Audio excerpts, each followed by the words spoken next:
Good afternoon, everyone. Try it again. Good afternoon, everyone. Thanking you so much for being here. We're ready to start our meeting. We're going to begin with LaShawn Statham giving us our safety and security protocols. Thank you so much. Good afternoon, President Mills, Mayor Dyer, Commissioners, and Clint. With OUC's commitment to make safety first, we begin each commission meeting with a safety briefing in the event of an emergency. We're located at 100 West Anderson Street in the commission chambers on the 7th floor. We have emergency exits at 3 areas in the room. We have them behind the commissioner's desk. We have them in the middle of the room and to the rear of the room. Our gathering point, should we have to exit the building, we'll evacuate down either end of the hall. We have stairwells at either end. You'll exit near the nearest door to you, all the way down to the 1st floor, and our meeting place will be the surface parking lot under the 408. Our AED, first aid kit, and fire extinguishers. Our AED is located in the closet just behind us, where we also have communications. Our first aid kit is located in the elevator bank just outside the double doors, and our fire extinguishers are located in several areas down the hallway. My primary call for 911 will be Letitia Thompson, and I have also Carlos Woody in the room to assist should we need any medical assistance. If we should have to employ emergency services, a security team will assist and direct the emergency responders up to the 7th floor to assist us at that time. That concludes our safety moment for today. Thank you. Thank you so much. At this time now, for our moment of reflection, we're going to call Allison Escribano. Thank you. Good afternoon, President Mills, Commissioner, Mayor Dyer, Clint. This April is the 27th anniversary of Water Conservation Month in Florida. During this time, there have been great strides towards understanding the impacts of water efficiency and water conservation programs. Now more than ever, water conservation is becoming more critical across our great state. Today, OUC will adopt a water proclamation that is included in the Florida section of the American Water Works Association's list. The theme this year is irrigation system evaluations, which are essential for conservation of pristine groundwater. Today's moment of reflection is thanks to the Florida Water Environment Association. They asked water professionals to share their water stories, and when I shared mine, I felt joy, awe, and appreciation. So I wanted to ask you all the same questions. Will you reflect on your answer? I'll give you my response that was featured in the FWEA Water Stories video. What is your earliest memory of water? Is it intriguing to see how far back your mind can go? For me, it was bath time with my older sister and splashing in the water with laughter. And joy is what stands out in my memory. What is your favorite body of water? Incredible to think about all the water bodies you've seen, right? For me, the answer was the Wekiwa Springs. When I was in high school, I was a Wekiwa youth camp counselor, and before the park opened to the public, the counselors would plunge in the springs. Just thinking about that quiet splendor leaves me in awe all over again.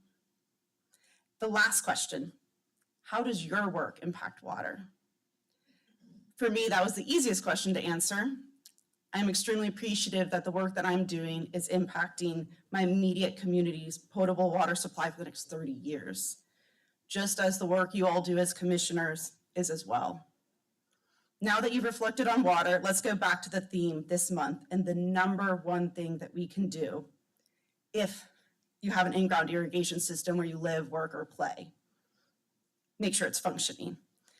One irrigation cycle is equivalent to running your faucet for 8.25 hours, or flushing a standard toilet more than 600 times. So that old adage of turn off the faucet while you're brushing your teeth, well, I still want you to do it.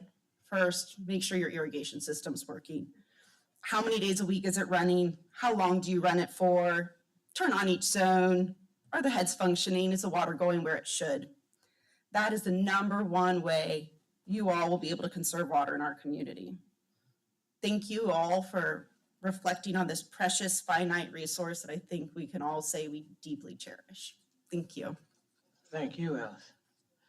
Now, at this time, I'd like to invite Maggie Burdette to come forward and lead us in our Pledge of Allegiance. Just some insight. Ms. Burdette served in the U.S. Navy for 10 years, achieved the rank of Petty Officer Second Class, and has worked for OUC for the last 7 years. And her current title is Director of Business Process Management and Optimization. Can I get you all to please stand and join us in our Pledge of Allegiance? I pledge allegiance to the flag of the United States of America and to the republic for which it stands, one nation, under God, indivisible, with liberty and justice for all. Thank you so much for your service, ma'am. The time is now 2:06, and I call the April 8th, 2025 Commission meeting to order.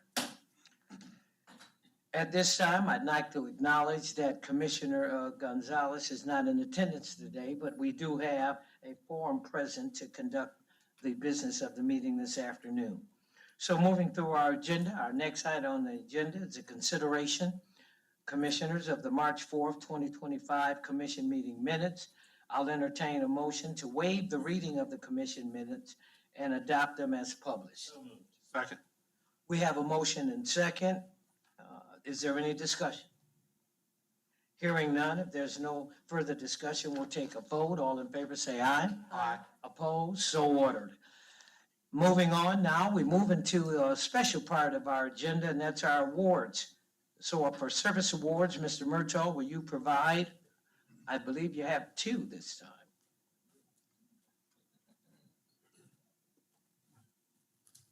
time. Afternoon. You guys hear me?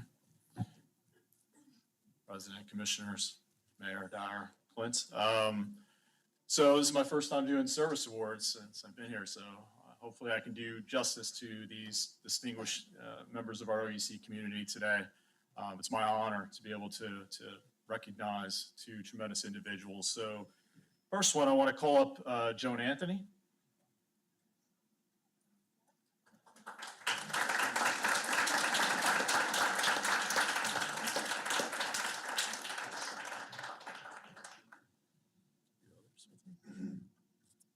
Okay. Joan has her friends with her. So, Joan, it's really been a pleasure to work with her directly. She's been a member of my staff over the last few years, and I've gotten to personally really work and get to know Joan, and it's been an absolute pleasure. She, really epitomizes the OEC values. She is truly a team player. Think about, partnering together. You think about delivering results. She's willing to, she really thinks about the business first and the customer. She's a team player, and she's always really thinking about what's best for the business. And even more so, above all else, she does the right thing. She has the utmost of integrity. She's willing to kind of, again, do whatever's required and really provides vital business insights as part of our planning process. So I really appreciate some of the things she's done. So a little bit of background on Joan. So she's a self-professed island girl from Tortola in the British Virgin Islands, right? She has a passion for things like cooking, traveling, singing. Her family, her husband, was a many-year veteran of OUC, Kevin Anthony, Director of Media Services. She has 1 son that's 23. That's a recent FIU grad as well. So congrats on that. Few interesting, and the other piece is she really has a passion for her church. She's heavily involved in her church, both through being an events coordinator, really helping to drive the missions committee as part of her Jamaican Christian mission. She's going to Jamaica next year, right? So big things on the horizon. The other piece is, a few other tidbits. Number 1, she comes from a family of musicians, which is interesting. So you and her husband sing together often. And number 2, she and her husband are from families of twins. This was interesting. So Joan comes from 5 sets of twins, and her husband comes from 2. So, miraculously. So that's a really interesting kind of tidbit in terms of Joan. Joan has worked her way up the ranks here at OUC, started at customer service. Many of our key leaders within OUC have started there, right? And so she worked her way up through there. She moved into procurement and purchasing space, became worked in purchasing, worked as a buyer. One of her key accomplishments, she was the buyer for this facility right here, one of the key buyers for Reliable Plaza as part of the construction completion. And then moved over to a business analyst role, has continued to progress in her career to senior business analyst, and then most recently overseeing business planning for my organization. So she's been an invaluable resource for me over the years. So one other little tidbit, just in terms of key accomplishments, I think she was the chairman of the Employee Activities Committee for the startup and implementation of the Wellness Center here at Reliable Plaza. Key accomplishment for me is she keeps my staff and I on track in terms of some of our key decisions we got to make every day, whether it's prioritization, resource planning, capital planning, et cetera, right? And she's willing to challenge us, which I really love. One final story, just to kind of close this out on a lighter note. Joan, one of her great abilities is the ability to pivot quickly. We have things thrown at us all the time. She's very agile in terms of making some decisions. Come to her with a different request and say, oh, we need this person, things like that. An example of that in a very different context. So Joan passed on this story and some of the others as well. That when she was managing the Pershing walk-in customer service center back in the day, she was going to make a bank deposit, and she opened her drawer, and out of the corner of her eye saw something, and she put on her sprinting shoes. And what happened was there ended up being a garden snake in that drawer. So she sprinted very quickly. The director of security at the time took the footage and actually recognized he had never seen somebody sprint so quickly. So just another kind of indicative of her speed and agility, ability to pivot, right? But overall, please join me in honoring and celebrating 30 years of Joan Anthony here at OUC. Thank you very much.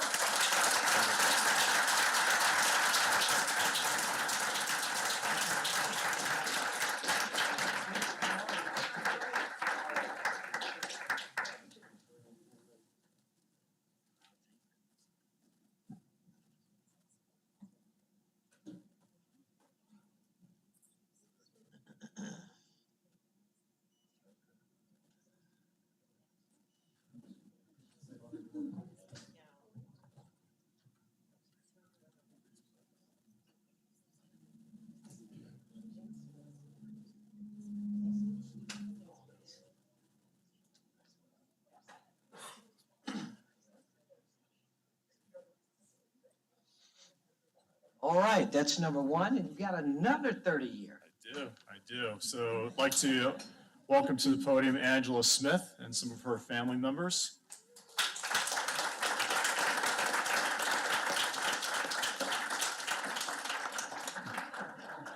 Come on back up. So we are joined by her mother, Elijah, and three of her sisters, Melinda, Brenda, and Paula. I think you have two brothers as well, right? Yes. So she just comes from, I have six, so she comes from a family of six. So it's a pleasure to recognize Angela here today. Couple things about Angela to start. She came from a small town in Cordele, Georgia, right? So about 100 miles north of the Florida state line. Small town, about 10,000 folks or whatnot. She actually started out prior to OUC, right, at a small power company facility called Crisp County Power in Georgia. Moved down here with her family in the mid 80s. Came down to Florida. Great family. So real passion for family, friends, traveling, as you mentioned, cruises to the Caribbean, shopping. Has two grown sons, William and Jared, and soon to be 4 grandkids, right? You have one on the way here in May as well, so congratulations on that. Angela has also kind of worked her way up the organization over many years, starting customer service as well, right? So Angela, an interesting story. She's officially 30 years, but she actually did 8 years at OUC before leaving, coming back. So this is officially 38 years, which is amazing accomplishment. So started out with 8 years in customer service and what was at the time, I guess, the development services, right? And so then she came back, worked in the water business, water quality lab for Rob Teagarden. So came back as an administrative specialist. One of her accomplishments she talked about was really helping to develop a rotation program for admins back then, a 3-month rotation where they would go through different types of roles and whatnot. So great kind of leadership opportunity there.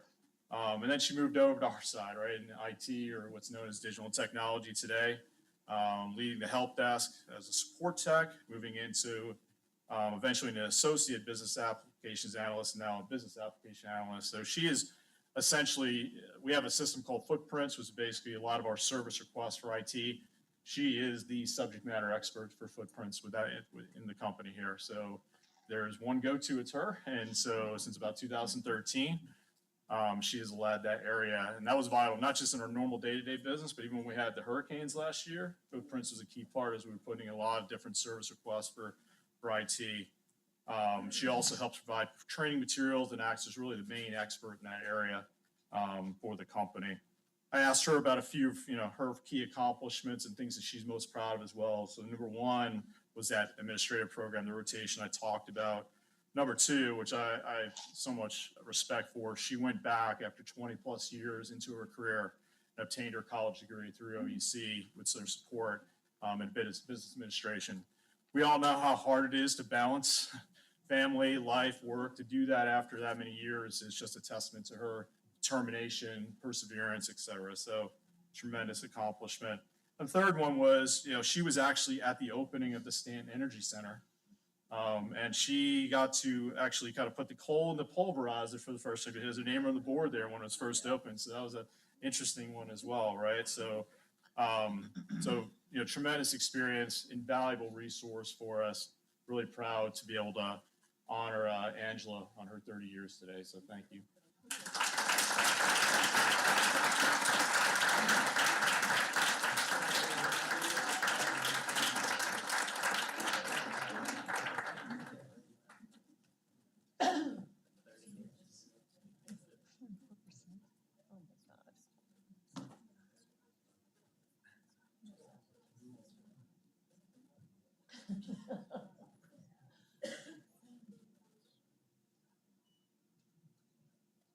There you go.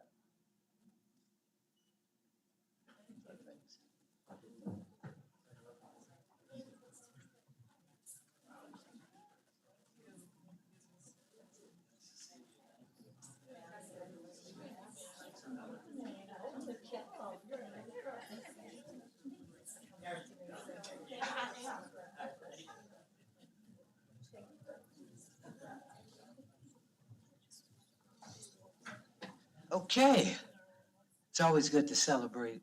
Now we continue in employee community recognition. Mr. Adams, would you like to present the first community recognition?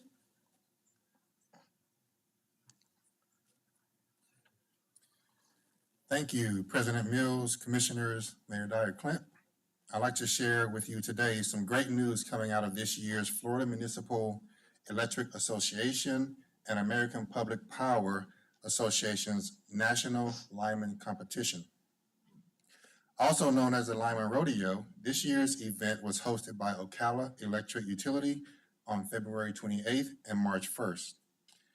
The competition evaluates line technicians on their skills and safe work practices in a series of events they typically encounter in the field. Pictured are just some of the events our line techs participated in, which simulated changing out insulators, faulty cables, cutouts, and more. Each event is timed, and judges monitor participants to ensure they follow competition guidelines. Points are deducted for mistakes, referred to as gigs. There are 2 levels of competition within the rodeo, apprentice and journeyman. Apprentice line techs compete individually and complete a written exam testing their knowledge of safety practices. Our more tenured line techs compete in teams of 3, which are referred to as journeyman teams. OUC brought home a total of 3 trophies from the FMEA lineman competition.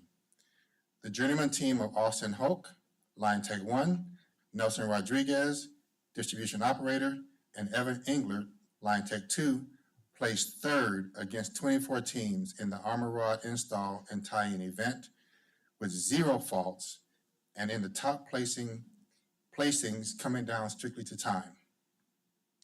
Eli Venn, Line Tech 2, and Zach Rochester, Line Tech 1, earned, earned first and second place trophies respectively in the mutual aid event. Each was paired with 2 line techs from other utilities meant to simulate power restoration work while helping mutual aid partners recover from a devastating incident like a hurricane or a tornado.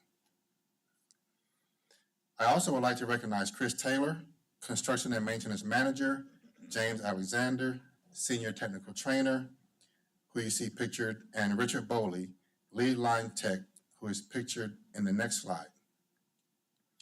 Coach James Alexander and Richard Bowley not only prepared our line techs, but also served on the competitions committee. James served as master judge of the competition. I'd like to give my congratulations to all of our OUC competitors for their hard work preparing for and participating in this year's competition. We had a total of 8 apprentices and 3 journeyman teams who represented our utility very well. Congratulations. During the event ceremony, OUC was recognized with the Florida Municipal Electric Association's Safety Award. The award recognizes OUC for having the fewest work-related injuries compared to the total number of hours worked. OUC was one of 17 utilities to receive this recognition. This award is all-encompassing of our #1 company value, make safety first. Our top competitors from the FMEA competition had the opportunity to compete at the American Public Power Association National Line Workers Rodeo in Rosedale, California on March 28th and 29th. Our 3 apprentices and 2 journeyman teams made OUC extremely proud, competing against some of the top public power utilities from across the nation. Garrett Acamando, Line Tech 2, competed as an apprentice and finished 3rd overall out of 115 competitors. Garrett first competed at the 2023 FMEA lineman competition. Since then, he has continued to advance here at OUC and is eligible to compete for 1 more year as an apprentice. We expect him to bring home the top place trophy. This achievement reflects his knowledge and skills in the field of line work. Congratulations, Garrett. I would now like to call up Garrett, Zach, Eli Nelson, Evan, and Austin for a group photo.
All right, now, Attila, I believe we have another community recognition.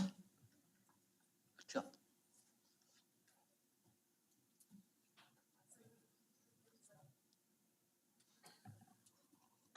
Make safety first, as you know, is OUC's #1 value.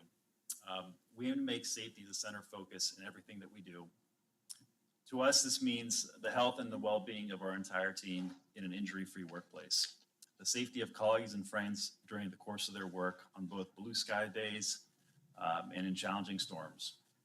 We also prioritize public safety around our construction sites and around our already constructed facilities. This includes things like power plants, water production plants, chilled water plants, substations, and on-ground and overhead distribution facilities.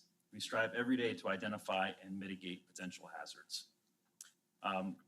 We believe we are most likely to achieve zero incidents when we carry this mindset at work and in our personal lives away from OUC. Safety is suboptimal if the mindset only exists at work. We strive to train ourselves to spot hazards and to be physically and mentally prepared to act.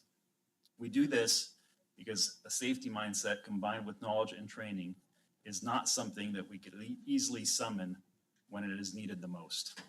Today, I would like to share a very vivid example of this. Tim Lord, can you come join me, please?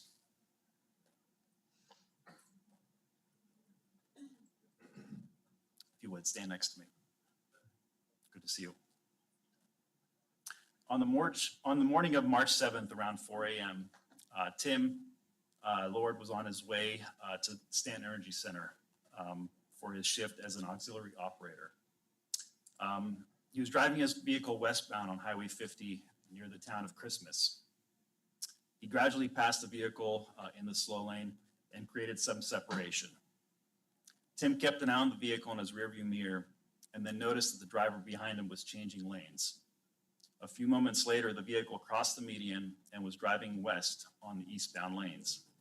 And a few seconds later, Tim noticed that the vehicle veered off the road while maintaining speed and crashed into a set of pine trees on the south side of the highway. The vehicle seemingly missed the first few set of pine trees and crashed into the trees some distance off the road. Realizing that he was the only witness, Tim quickly turned his vehicle around and rushed to render assistance. When he arrived, a fire had started at the front end of the damaged vehicle, and a grass fire was also in the process of burning. The airbags were deployed, and the driver seemed conscious. He was buckled in and was not attempting to extract himself.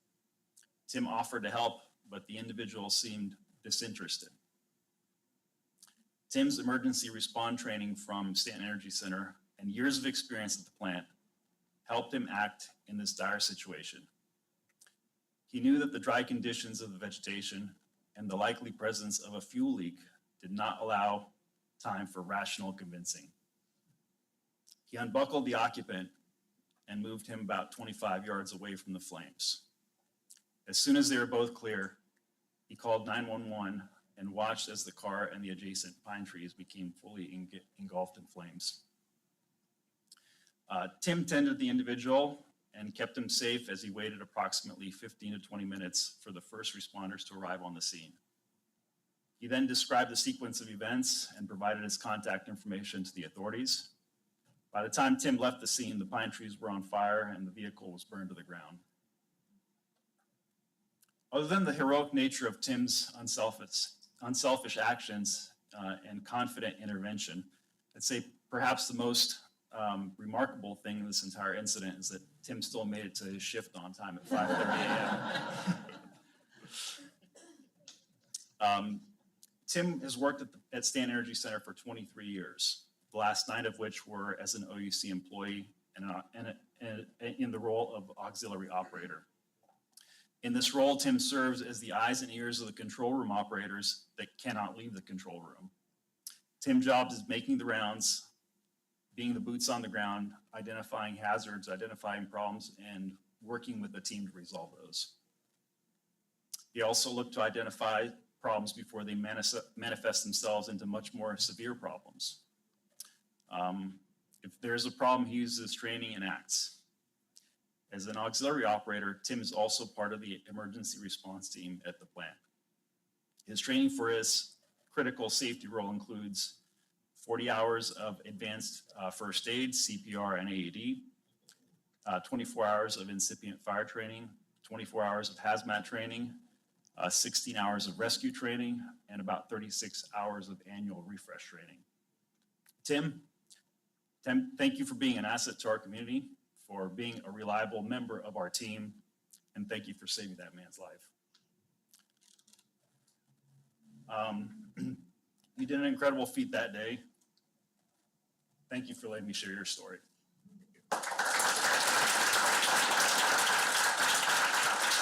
Now, Jim,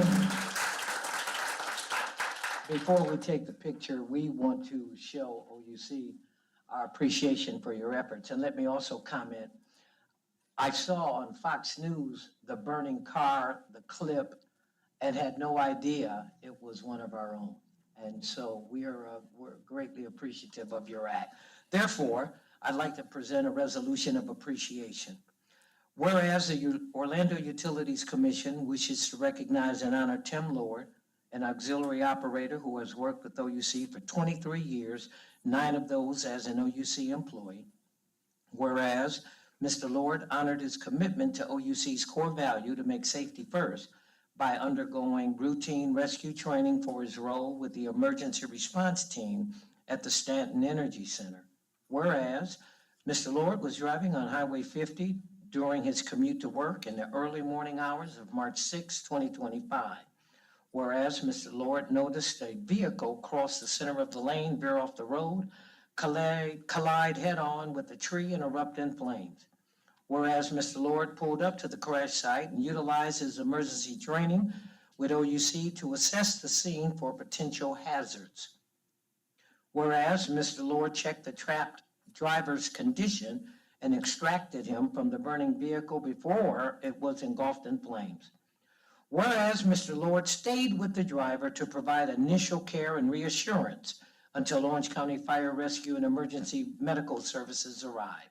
Now, therefore, be it resolved by the Orlando Utilities Commission that express its deepest gratitude to Mr. Lord for his readiness to place himself in harm's way to help another.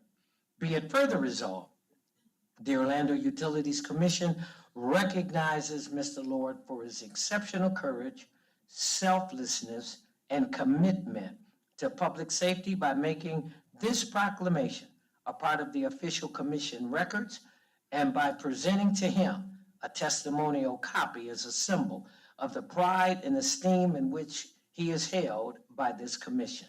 In witness whereof, Commission President Larry Mills and General Manager and CEO Clint Bullock.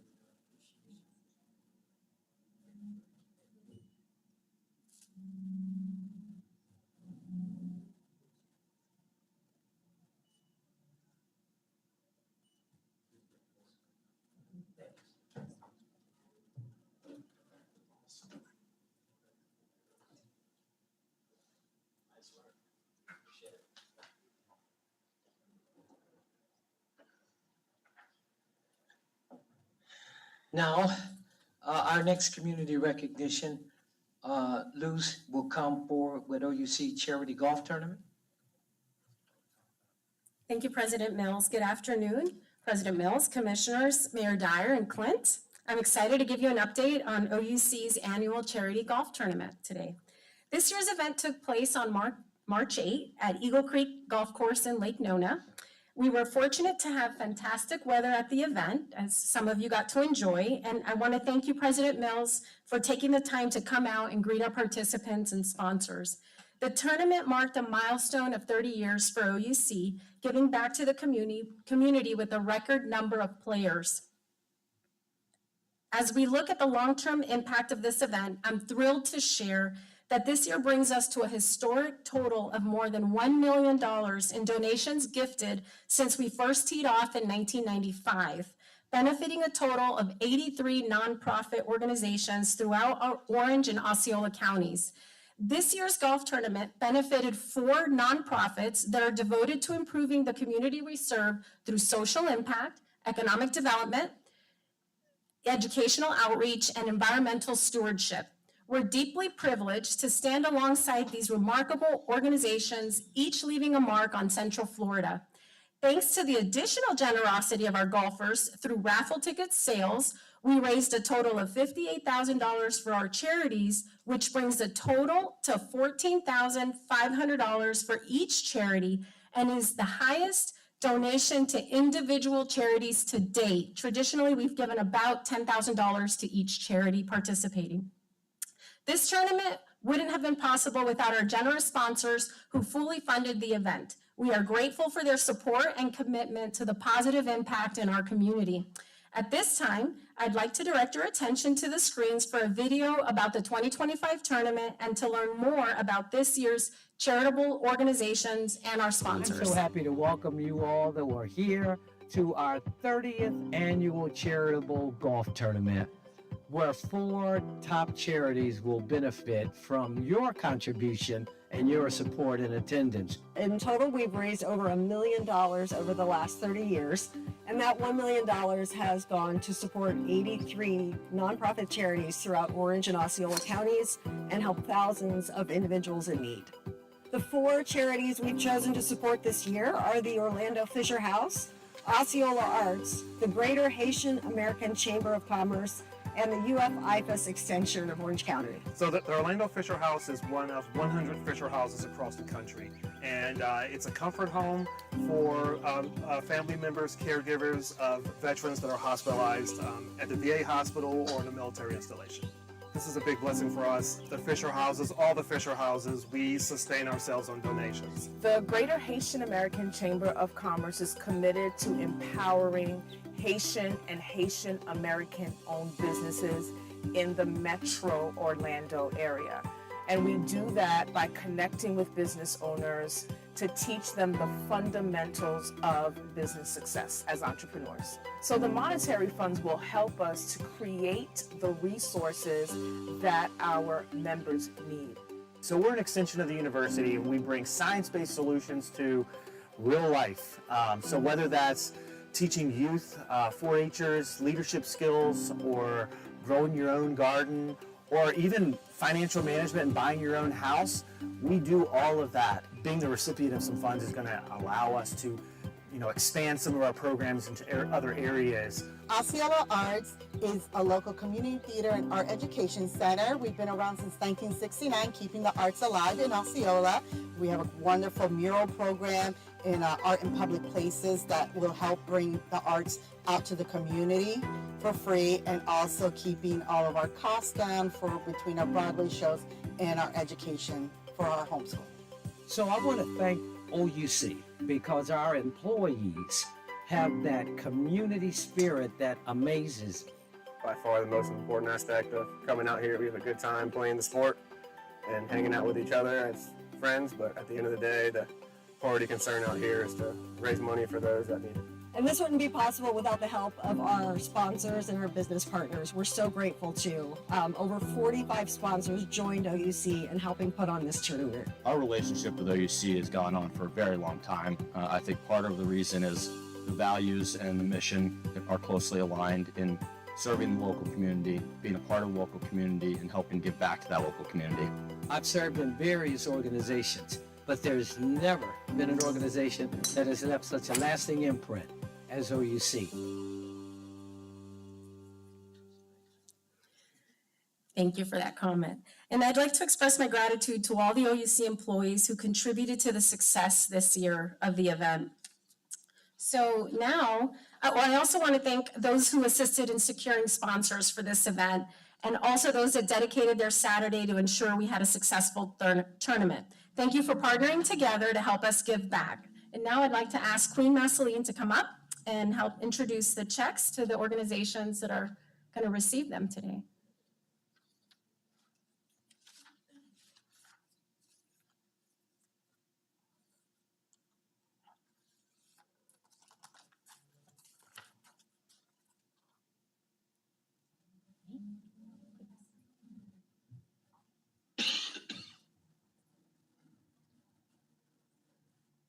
Okay, so if we can have Orlando Fisher House come up, George Denby.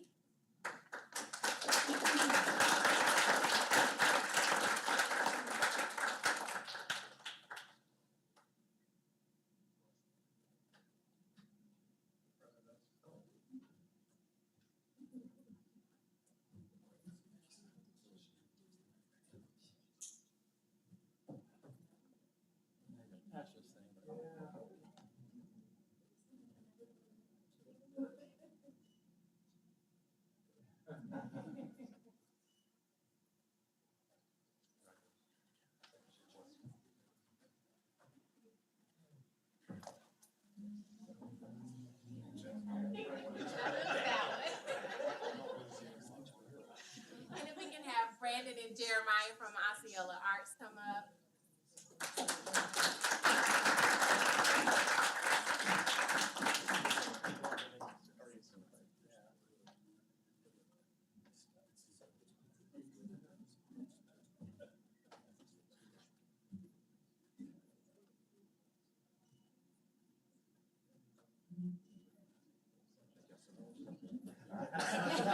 I appreciate that. The most important part, I think. Congratulations, Mayor.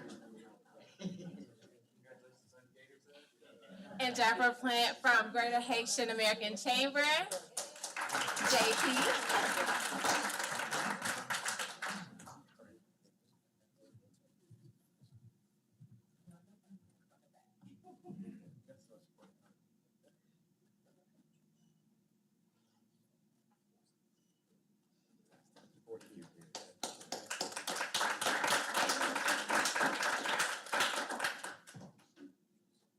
And I'm assuming I said go Gators and Kevin comes. Thank you.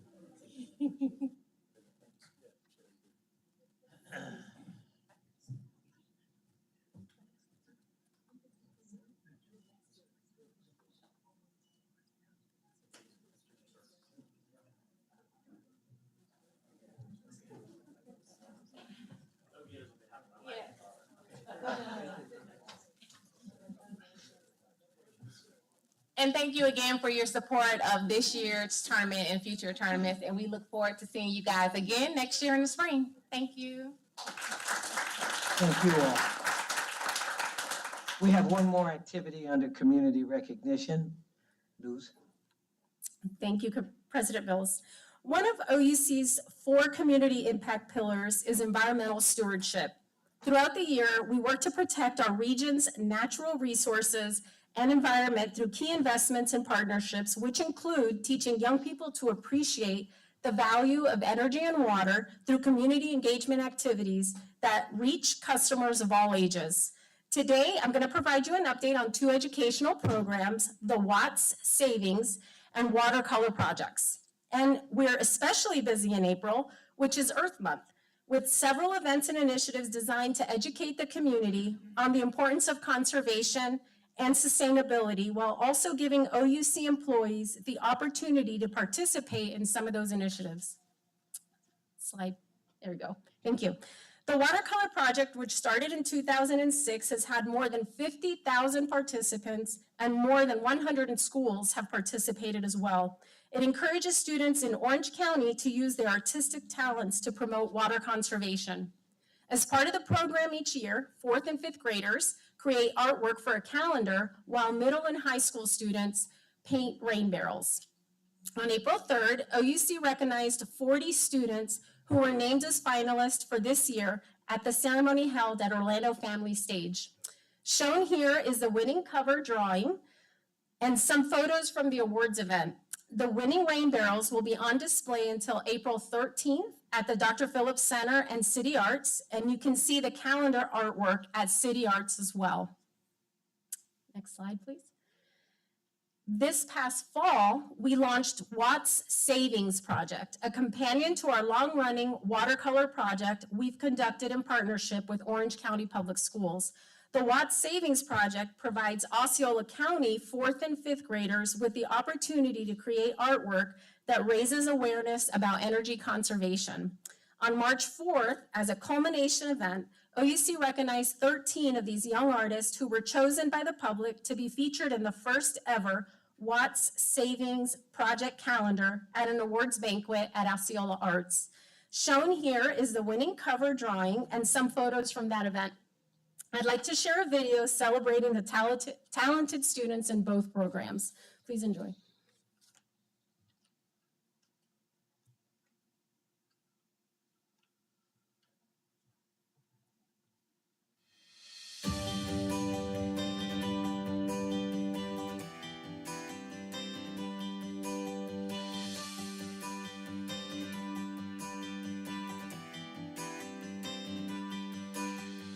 We're here today to celebrate the inaugural Watts Savings Project, which is a partnership with the School District of Osceola County and elementary school students that participated in our energy saving calendar. This event was so amazing, seeing the kids get excited and show their artwork and smile and see their family supporting them and giving them love, and having their artwork in a calendar that residents of St. Cloud and employees are receiving is truly rewarding, and I'm so glad to be a part of this project. I'm very excited to be the calendar cover winner, and I'm glad you guys choose me. I work really hard on my artwork. All the kids were excited to be able to participate. They know about OUC because OUC does service their community and their homes. So it's cool watching them, come to fruition and come up with an idea and then bring it to life and be proud of what they did and be able to really set it out there for everybody else in the world to see. Be part of the solution, not part of the pollution.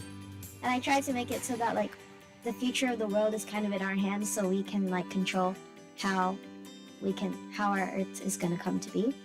We appreciate OUC. We actually have OUC coming into our schools right now and doing energy conservation. We had Project Awesome, which allows them to allow students to build a grid. They bring in all the materials that are readily available, and they, go through a lesson with our students. Overall, I'm super happy to be partnered with OUC. I'm excited for what they have coming up in the future, and I'm ready to roll.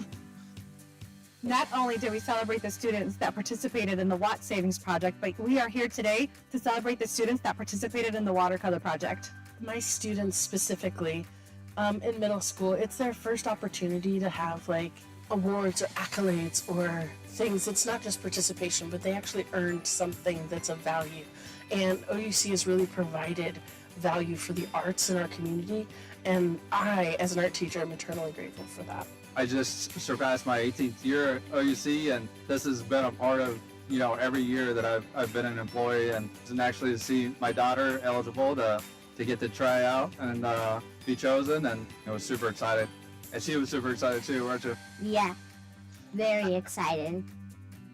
My inspiration is my sister. She's a really good artist, and I want to follow her tracks. So I became an artist myself, and I learned a lot about water after this.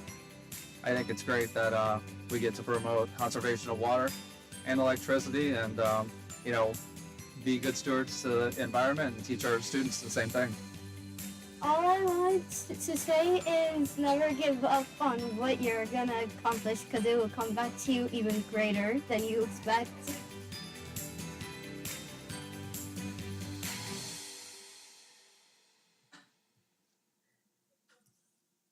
These are just two of the many programs OUC implements to engage customers with energy and water conservation.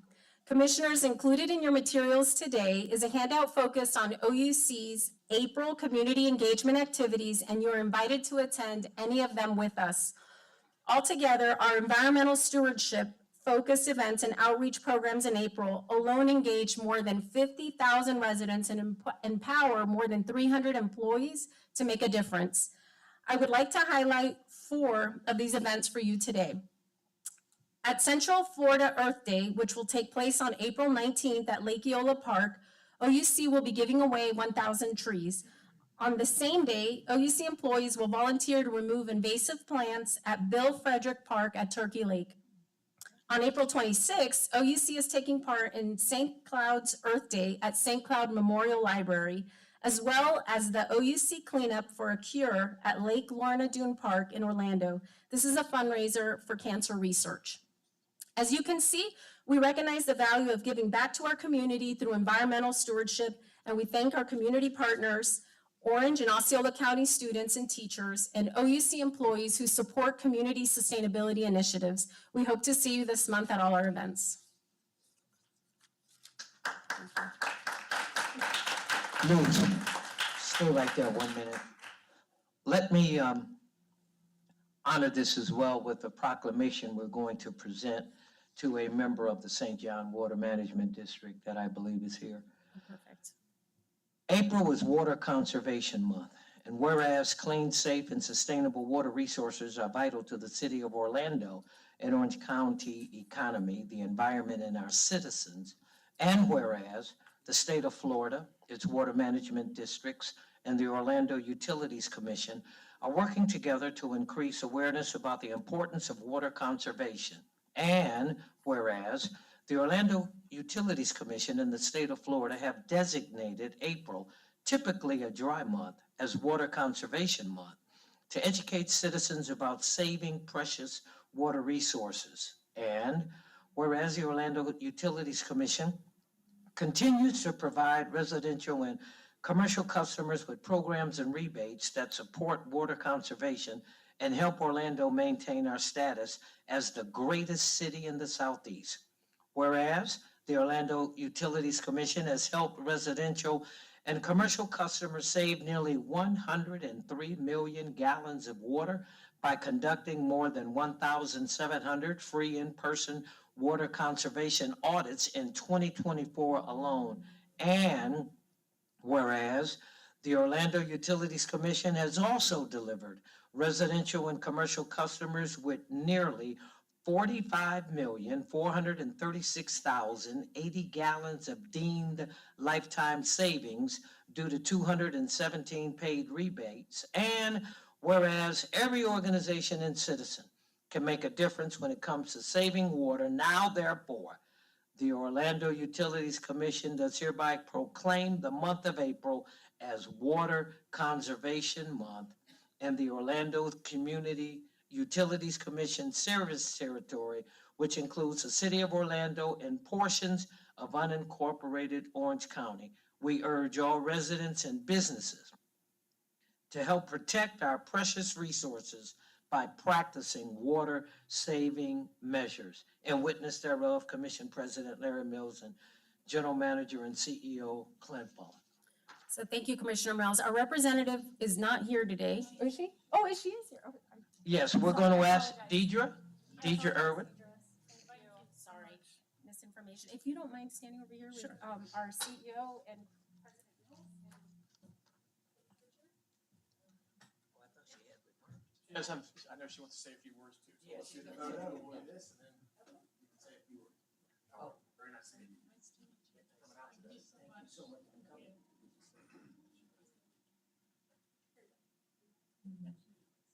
Come forward a little bit. We'll put it there.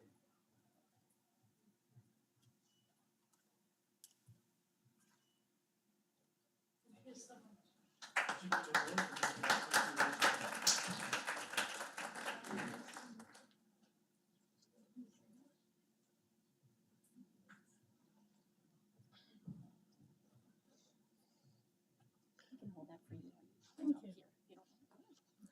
I'll be very brief. I am Deirdre Irwin, Water Conservation Coordinator for the Central Florida Water Initiative District, for the Water Management District. And we have partnered with the American Water Works Association for 28 years to do Water Conservation Month.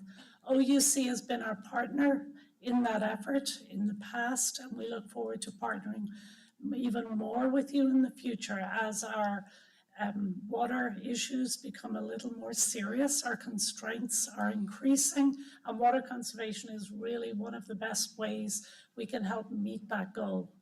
Being in this building today reminds me, in 2008, we partnered with OUC to test our new Florida Water Star commercial certification by practicing this in this building. It was one of the first commercial buildings certified as a Water Star building, and I have visited every restroom in this building. So thank you again for allowing me to come today and for everything that you're doing. Thank you so much for coming. Let me express my thanks to each and every one of you for your patience and allowing us to execute these awards and all, which I think is very, very vital when we view ourselves as customer-centered and oriented. So at this point, we're going to move on with our agenda and to our affirmative items portion of the agenda. Mr. Bullock, before we consider the affirmative items, do we have any requests from the public to speak? Sir, we do not. Therefore, if we have none at this time, then do you have any comments or presentations regarding? No, sir, I do not, unless the commissioners have any questions for me. Seeing none, we will continue then. Before we vote, are there any comments or questions from the commissioners? Hearing none, is there a motion to approve? The affirmative items. It's been moved by Mayor Dyer. Second. Do we have, yes, we do. Are there any, all in favor, please say aye. Aye. Opposed? None, so ordered. Since there's no new business, we'll move on to presentations at this time. And we will begin with Commissioner Chapin. Will you provide the Audit Finance Committee report? Sure. The Audit Finance Committee was held on March 27th, 2025. The committee received an update on the issuance of the Series 2025A and Series 2025B bonds, which were successfully closed in February. The committee received updates on strategic sourcing metrics as well as Hurricane Milton expenses and purchase orders requiring ratification by the board at the April Commission meeting. The committee considered a proposal for modifications to the hybrid retirement program pursuant to the periodic review of actual assumptions for recommendation for board approval. Item A26, the committee recommends board adoption of the proposed modifications to the cash balance component of the hybrid retirement program and authorization for the general manager and CEO to execute the Fourth Amendment to the Orlando Utilities Commission Defined Benefit Pension Plan document. The committee discussed the natural gas contribution in aid of construction fee and approved a proposal to discontinue collection of the fee until state law is clarified regarding the ability to charge such a fee. The committee was notified of a planned revision to the TrueNet solar tariff to allow for the continued use of the billing method for customers until billing system modifications are complete. The revised tariff will be presented to the board for approval at the May board meeting. The committee received an internal audit update including an overview of the completed fiscal year 2025 projects. The committee also received a report on the results of a quality assessment review of OUC's internal audit activities and discussed the status of open internal audit items. The committee considered proposal for modifications to the Audit Finance Committee Charter and the Internal Audit Charter for recommendations for board approval. Presentation 1A, the committee recommends the board adopt the amendments to the Audit Finance Committee Charter, and the 1B committee recommends the board adopt the amendments to the Internal Audit Charter. The committee received quarterly updates for the Energy Risk Management Oversight Committee, Treasury Accounting, and Grants Administration activities. All right, before we vote on the recommended charter revisions, are there any members of the public that would like to address the commission on the Audit Finance Committee report? There are none. Okay, seeing that, we have two recommendations. One deals with the Audit Finance Committee Charter and the second Internal Audit Committee Charter. We'll handle both on a separate note. Is there a motion to adopt the revised Audit Finance Committee Charter as recommended? So moved. Is there a second? Second. It's been properly moved in second. If there's no further discussion, we'll take a vote. All in favor say aye. Aye. Opposed, so ordered. Secondly, we have the Internal Audit Committee Charter revision. Is there a motion to adopt the revised Internal Audit Committee Charter as recommended by the Audit Finance Committee?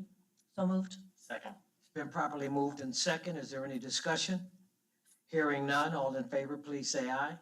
Opposed, motion passes. We've continued to move on now with our financial report. Chris, will you come? Mr. McCullough. Thank you, President Mills. Good afternoon, Commissioners. Good afternoon, Mayor Dyer and Clint. On the screen, we have the initial non-fuel revenue numbers for the fiscal year to date through March. You also have in your board packets the interim financial statements through February. As of February, income before contributions was $36.5 million, which is $4.8 million higher than budget. And then on the screen, you have fiscal year to date through March revenues. Essentially, we're right on top of budget, actuals to budget. And as I mentioned in prior meetings, that's after the deferral of excess revenues from a cold snap in January and a particularly warm February. So we defer those revenues for future use. Right now, we're right on top of the revenue budget fiscal year to date. Happy to answer any questions you have. Great. Thank you. Chris, Mr. Browder, do you have any legal issues to report? All right, well then, Clint, we will move to you. Any members of the public have requested to address the board? Any general appearances? None? No general. Okay, thank you then. Then at this point, we'll move forward with general manager comments. Thank you, President Mills. I do have a couple items I'd like to share with the board today. Wanted to give you a brief update related to distribution electric reliability. Wanted to share with you, well, The past couple years, our numbers have been off some of our identified key performance indicators internally. Attila and team have been working hard, going back to 22, 23, to address some of the items, to try to get our KPIs back in line to where we need and expect. I'm really proud to report, as we have completed the analysis and comparison, not only of our numbers, we were able to meet our target goal for this fiscal year, but specifically from a calendar year standpoint, as we compared to the other investor owns that submit their reliability numbers to the state of Florida, that we were in a #1 position. There are several metrics on distribution reliability. One of them specifically is SAIDI, which is the System Average Interruption Duration Index, which basically takes the number of minutes of outage that we have based on the number of customers that we serve, and says on average, an interruption will be X amount of minutes. For us, statistically, it was 37.3 minutes. What that means is, again, an average, when you look at all the customers, there are some customers that have 0 minutes, right? And there are some that have 60. But again, when you look across the system, again, it's a metrics or an index that we use, that the industry use, and there's a variety of others, but generally SAIDI is the one that is used for these types of comparisons. So while OUC was at 37.3, some of our other investor-owned partners here in the state of Florida, FP&L was at 42.4, Duke was at 69.9, TECO was at 108.7, and FPUC was over 200 minutes. So there are a lot of things that went into those changes, and really what I want to do is commend Attila and team, but more specifically, I've tasked Attila to look further out into the future as we think about Mother Nature and the storm events that we have. He's partnering with Mike and their team, and Mike is using an external consultant that's going to attempt to do some predictive weather analytics moving forward. Attila and them will use that data to help make some recommendations to the capital plan and continue to think more long-term about how we maintain reliability. What other things should we be doing more long-term to prepare ourselves for reliability, perhaps change in weather patterns. I think it's a prudent approach to take, again, with some of the weather patterns that we have seen. So I'm really teeing this up. I wanted to make the one announcement, but I'm teeing it up. Attila and team are preparing a presentation to share here publicly at the board. That could be May, that may be July, as they're sort of working through some items, as well as they're also working with Mike on this weather data. So teeing it up, it's an important piece of where we're going. We've had to make a few adjustments, and I think we're right back to where we need to be. And I know that Linda and team will be excited about that. Our customers will be excited about that, and I'm sure they'll use some creative communications on that piece. So that's one item. Could I wanted ask to a share with question you. about Yes, that? absolutely, please. Just out of curiosity, does the SAIDI metric, for example, for the IOUs include like hurricane-caused events? So they're dealing with that flooding over there on the West Coast, for example? And That's a fantastic question, and thank you for saying that. I certainly overlooked that in my notes. These numbers, so if there's a named storm, statistically and based on the PSC guidelines, you can exclude items related to a named storm. Now, sometimes the storm comes through and it's not a named storm, it's just an afternoon, summer storm. Sometimes it may hit one, part of the state harder than the other, and that's just kind of the way, the numbers, go. But thank you for asking that. Those do get excluded. So again, there's several things the team's been working on grid hardening and fault indicators and a variety of things. I'll let Attila and the team walk you through things that we've been doing to position us. And then more importantly, Attila will highlight some projects, some pilots, and things that we're thinking about more long-term, related to reliability for our customers. If there's nothing else, I'll move on to my second item. My second item I want to just share, with commissioners, as we think about development opportunities for employees, leaders, management, it comes in a variety of different forms and fashions of development. And sometimes with an organization this size, you're not always able to rotate leaders into different positions. Certainly some companies, larger companies, that's just a formula of their organization. I will tell you at our size, it's just a little more challenging. I've been a part of that as part of my career, and I can tell you it's extremely valuable. Quite honestly, I'm not sure I'd be sitting here if I hadn't had an opportunity to do a career or position rotation. Linda has taken the lead within her group. She's been working on this for well over a year with two of her leaders. And in January, we announced the change of Luz Aviles and Janice Osani. And so those two ladies are basically shifting their roles and responsibilities. They work extremely close together. They've been fantastic partners for years. Of course, they both report up to Linda, so we've got that continuity there in Linda. But I really just, want to say I'm very proud of them for stepping up. These are not easy things to move into a new role. But I just want them to know I certainly support them in this opportunity. That's why maybe you'll see, you saw today, Luz was doing a heavy lift on some of the community presentations, and in months past, it would have been Janice. They're going to bring different thoughts, ideas, experiences that they've learned, and I think it's also invaluable for the team underneath them. An opportunity for their team members, their directors and managers, for work with a new leader. Learn some things from a new leader. I think we could all agree that we've all learned certain things from every leader we've ever had in our career, and I think it's also great career development for them. So I just wanted to make you aware of it. We've been intentional. We spent over a year laying this plan out, and Linda's been working really hard with this, and Tisha's been a part of this too. And then Letitia will lead us as we think further about enterprise succession planning. Again, this is one example at one level. I only present it to you because, again, these individuals, they submit agenda items, they present in front of you, and I just wanted to connect the dot so that you knew when you see them perhaps in slightly different roles. And I would just ask for your support and encouragement, as well as feedback. I know the ladies would always enjoy feedback, so as you continue to see them in their new roles. If you'd like to, give them a little coaching, we're certainly all for that, or anything you'd like to share with me. So again, I just wanted to share that with the organization. I think it's an important step for us, not always an easy step, but I do want to thank Janice and Luz for stepping up, and for Linda for leading us to this initiative. So thank you for that. Those are two items that I had for today, Commissioner. Thank you. All right, we'll call for commissioners' comments. Any? Let me maybe just only say that appreciate the meeting. I also appreciate I'm not even going to go list through all those impactful value-added efforts that were announced today and applauded and rewarded. They're all fantastic. I think there's no better time than right now to talk about some positive news, some feel-good news.